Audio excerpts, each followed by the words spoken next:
ఆ రెసిపీ పేరేంటి, దానికి కావాల్సిన పదార్థాలు, తయారు చేసే విధానం చూద్దామా? ఈ రోజు నేను మీకు చూపించబోయే రెసిపీ పేరు ఊతప్పం. ఈ ఊతప్పాన్ని వెజిటేబుల్స్ యాడ్ చేసి డిఫరెంట్ గా ఎలా తయారు చేసుకుందామో చూద్దామా? ఈ ఊతప్పానికి ఒక క్యారెట్, ఒక ఉల్లిపాయ, అంతేకాకుండా జీలకర్ర, రుచికి సరిపడినంత ఉప్పుని రెడీ చేసుకొని పెట్టుకుంటే సరిపోతుంది. అంతేకాకుండా ఈ క్యారెట్ని సన్నగా కట్ చేసుకోవాలి, లేదంటే తురుము సహాయంతో తురుముకోవాలి.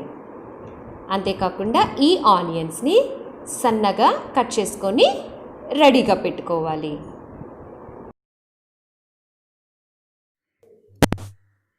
ముందుగా ఈ ఉత్తప్పాన్ని తయారు చేసుకోవాలంటే మనకు మినపగుళ్ళు కావాలి. ఆ మినపగుళ్ళని 3 గంటల ముందు కడిగి నానబెట్టుకోవాలి. అలా నానబెట్టుకున్న మినపగుళ్ళని గ్రైండర్ సహాయంతో మెత్తగా రుబ్బుకోవాలి.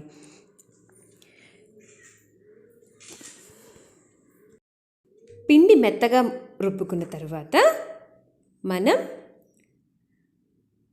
ఏ గ్లాస్తో అయితే మనం మినపగుళ్ళను కొలుచుకొని పోసుకున్నామో అదే గ్లాసుతో 2 గ్లాసుల రవ్వని మనం యాడ్ చేసుకోవాలి. ఈ రవ్వ ఇడ్లీ రవ్వ మనకి సూపర్ మార్కెట్లో చక్కగా దొరుకుతుంది. ఈ రకంగా 2 గ్లాసుల రవ్వను తీసుకొని మనం చక్కగా కడుక్కొని 2 సార్లు మనం పిండిని తయారు చేసుకొని మెత్తగా పెట్టుకున్నాం కదండి. ఆ పిండి మిశ్రమంలో మనం ఈ రవ్వని చక్కగా కలిసేటట్టు కలుపుకోవాలి. నేను వీడియోలో చూపిస్తున్న రకంగా పిండిని మెత్తగా రుబ్బుకోండి. ఇలా మెదగటానికి కనీసం 20 నుంచి 30 నిమిషాల సమయం పడుతుంది. ఇలా మెదిగిన పిండిలో రుచికి సరిపడినంత ఉప్పుని వేసుకొని మొత్తాన్ని కలుపుకోండి. ఆ తరువాత కొంచెం పిండిని తీసుకొని రెడీగా పెట్టుకోండి.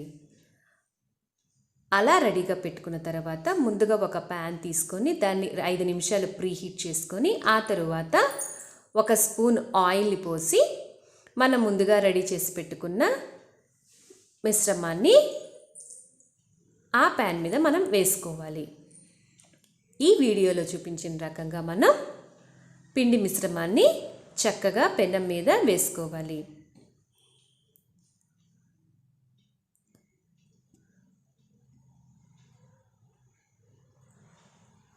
ఇలా వేసుకున్న తర్వాత మనం ముందుగా సన్నగా తరిగి రెడీగా పెట్టుకున్న ఆనియన్స్ని ఆ పిండి మీద మనం చక్కగా వీడియోలో చూపించిన రకంగా వేసుకోవాలి.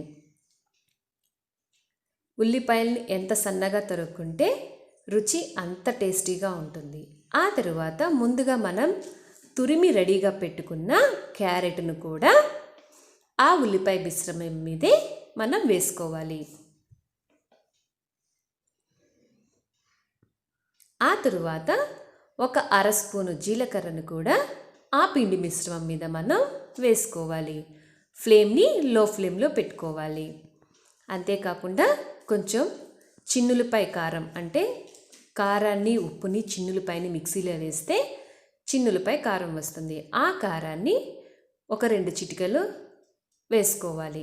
ఆ తరువాత ఆ పిండి మిశ్రమం మీద కొంచెం నూనె పోసుకోవాలి. 5 నిమిషాల తర్వాత మనం వీడియోలో చూపించిన రకంగా ఊతప్పాన్ని తిప్పి కూడా మనం కాల్చుకోవాలి. ఎప్పటికైనా ఫ్లేమ్ని లో ఫ్లేమ్లో పెట్టుకుంటే ఈ ఊతప్పం చక్కగా 2 వైపులా కాలి ఎక్కడా పచ్చిదనం లేకుండా చక్కగా వేగుతుంది. ఇలా రివర్స్ తిప్పిన తర్వాత 3 నిమిషాల తర్వాత మనం మళ్ళీ ఊతప్పాన్ని తిప్పుకోవాలి. చూస్తున్నారు కదా ఫ్రెండ్స్, ఈ వీడియోలో చూపించిన రకంగా మీరు తయారు చేసుకున్నారంటే ఎంతో రుచికరమైన ఊతప్పాన్ని మీరు చక్కగా రెడీ చేసుకోవచ్చు.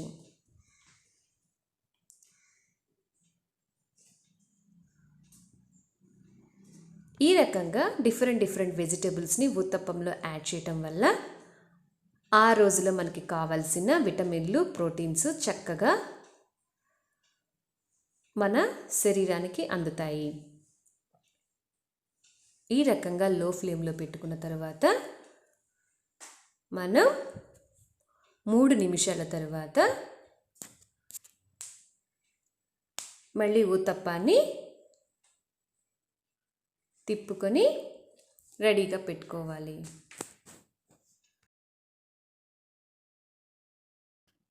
ఇలా 3 నిమిషాలు అయిన తర్వాత ఊతప్పాన్ని రివర్స్ చేసుకోవాలి. చూసారు కదా ఫ్రెండ్స్, ఎంతో చక్కగా గోల్డెన్ కలర్లో ఈ ఆనియన్స్ చక్కగా వేగినాయి. లో ఫ్లేమ్లో పెట్టుకోవటం వల్ల ఇది ఒక అడ్వాంటేజ్.